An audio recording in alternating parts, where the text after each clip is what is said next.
Hi students, welcome back to our channel. இன்றைக்கி நம்ம இந்த வீடியோவில் எதை பற்றி பார்க்க போகிறோம் அப்படின்னா, தமிழில் பார்த்து தான் நீங்கள் உள்ளே வந்திருப்பீங்க.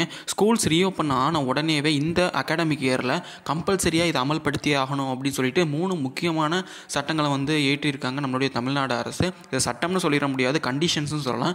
கண்டிஷன்ஸ் போட்டிருக்காங்க. இந்த கண்டிஷன்ஸை கண்டிப்பாக ஸ்கூல்ஸ் எல்லாம் ஃபாலோ பண்ணி ஆகணும் அப்படின்னு சொல்லியிருக்காங்க. அதுலேயும் ரெண்டாவது ஒரு விஷயம் நம்ம எல்லாருமே ரொம்ப நாளாக எதிர்பார்த்துட்டு இருந்த ஒரு விஷயம். ஸோ வீடியோ ஸ்கிப் பண்ணாமல் முழுசாக பாருங்கள், கண்டிப்பாக உங்களுக்கு யூஸ்ஃபுல்லாக இருக்கும். இந்த மாதிரி நிறைய வீடியோஸ் பார்க்குறதுக்கு நம்ம சேனல் சப்ஸ்கிரைப் பண்ணி வச்சுக்கோங்க. இப்போ வாங்க வீடியோக்குள்ளே போகலாம். ஃபஸ்ட்டு என்ன அப்படி சொல்லி பார்த்தீங்க அப்படின்னா, எப்போவுமே காமனாக சொல்லிட்டு இருக்கக்கூடிய ஒரு விஷயம் தான், கவர்மெண்ட் ஸ்கூல்ஸ்லையாக இருக்கட்டும், கவர்மெண்ட் எய்டட் ஸ்கூல்ஸ்லையாக இருக்கட்டும், போதைப் பொருட்களை பயன்படுத்தவே கூடாது, அது ரொம்பவுமே குற்றமான ஒரு விஷயம்னு சொல்லிட்டு இருப்பாங்க. ஸோ அதை இந்த வருஷம் ஒரு கண்டிஷனாகவே அமல்படுத்துகிறாங்க. அந்த மாதிரி பயன்படுத்தக்கூடிய மாணவர்கள் மீது சட்டப்படி நடவடிக்கை எடுத்து அவங்களை சிறுவர் சீர்திருத்த பள்ளியில் சேர்க்கணுன்ற அளவுக்கு பார்த்தீங்க அப்படின்னா, தமிழ்நாடு அரசு இந்த வருஷம் இந்த கண்டிஷனை ரொம்பவுமே ஒரு முக்கியத்துவம் வாய்ந்ததாக அமல்படுத்த போகிறாங்க.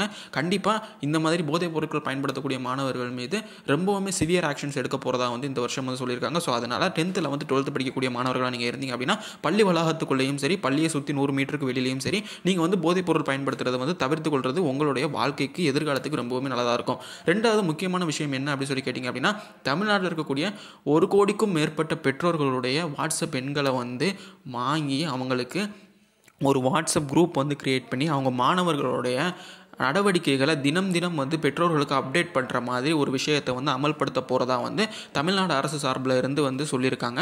அந்த தமிழ்நாட்டில் இருக்கக்கூடிய அனைத்து மாணவர்களுடைய பெற்றோர்களுடைய வாட்ஸ்அப் எண்களையும் வாங்கி அது எல்லாத்தையுமே ஒரு குரூப்பாக க்ரியேட் பண்ணி, அந்த பையன் ஒரு நாளைக்கு அட்டண்டன்ஸில் வந்திருக்கானா, இல்லை அன்றைக்கி அவன் ஸ்கூல் லீவ் எடுத்திருக்கானா, அவனுக்கு என்னென்ன ஹோம் ஒர்க்கு, என்னென்ன மாதிரி அவனுக்கு ஸ்கூல் ஒர்க்கு இருக்குது, எல்லாத்தையுமே பார்த்திங்க அப்படின்னா பேரண்ட்ஸுக்கு அப்டேட் பண்ணுற மாதிரி ஒரு விஷயத்தை அமல்படுத்த போகிறாங்க. ரொம்ப நாளாக இது ஆன்லைனில் பேரண்ட்ஸ் கூட கம்யூனிகேட் பண்ணுறத ப்ரைவேட் ஸ்கூல்ஸ் பண்ணிட்டு இருந்தாங்க. கவர்மெண்ட் ஸ்கூல்ஸுக்கு அது வருமானு எதிர்பார்த்துட்டு இருந்த ஒரு மிகப்பெரிய விஷயத்தை இந்த வருஷம் ஸ்கூல் ரீஓப்பன் ஆன முதல் வீக்லேயே அமல்படுத்தணும் அப்படின்ற மாதிரி கவர்மெண்ட் சொல்லியிருக்கிறது ரொம்பவுமே பெரிய ஒரு விஷயம். இது எந்த மாதிரி இந்த ஸ்கீம் இருக்க போகுது அப்படின்னு சொல்லிட்டு நம்ம வருங்காலத்தில் பார்க்கலாம். அது மட்டும் இல்லாமல் மூணாவது என்ன ஒரு விஷயம் அப்படின்னா, பொதுவாக இந்த பசங்க கையில் வண்ண வண்ண கயர்கள் கட்டுவாங்க கலராக. ஸோ அதை எப்போவுமே ஸ்கூல்ஸில் கண்டிக்க தான் செய்வாங்க. இந்த மாதிரி கயிறு கட்டக்கூடாதுன்னு சொல்லிட்டு அது இந்த வருஷம் ஒரு கண்டிஷனாக போட்டிருக்காங்க. எந்த ஒரு ரிலீஜியன் சம்மந்தமாகவும் மற்ற எந்த ஒரு விஷயம் சம்மந்தமாகவும் கையில் கயிறு கட்டுற விஷயங்கள் வச்சுக்கக்கூடாது. ஸ்கூலை பொறுத்த வரைக்கும் ஒரு காமனான ஒரு பிளேஸ்ன்றதுனால அந்த மாதிரி இதெல்லாம் நம்ம பண்ணக்கூடாது அப்படின்ற மாதிரி கண்டிஷன்ஸ் அமல்படுத்தியிருக்காங்க.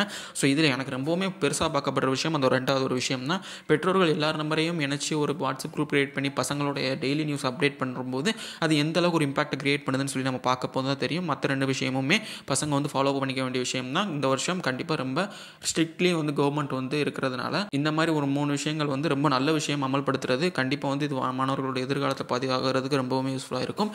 இதை பற்றி நீங்கள் என்ன நினைக்கிறீங்க அப்படின்னு சொல்லிட்டு கமெண்ட் செக்ஷனில் கமெண்ட் பண்ணுங்கள். அடுத்து எந்த மாதிரி வீடியோஸ் வேணும் அப்படின்னு சொல்லிட்டு சொல்லுங்கள். இன்னொரு நல்ல அப்டேட்டில் இன்னொரு நல்ல வீடியோவில் சந்திக்கிறேன். தேங்க்யூ.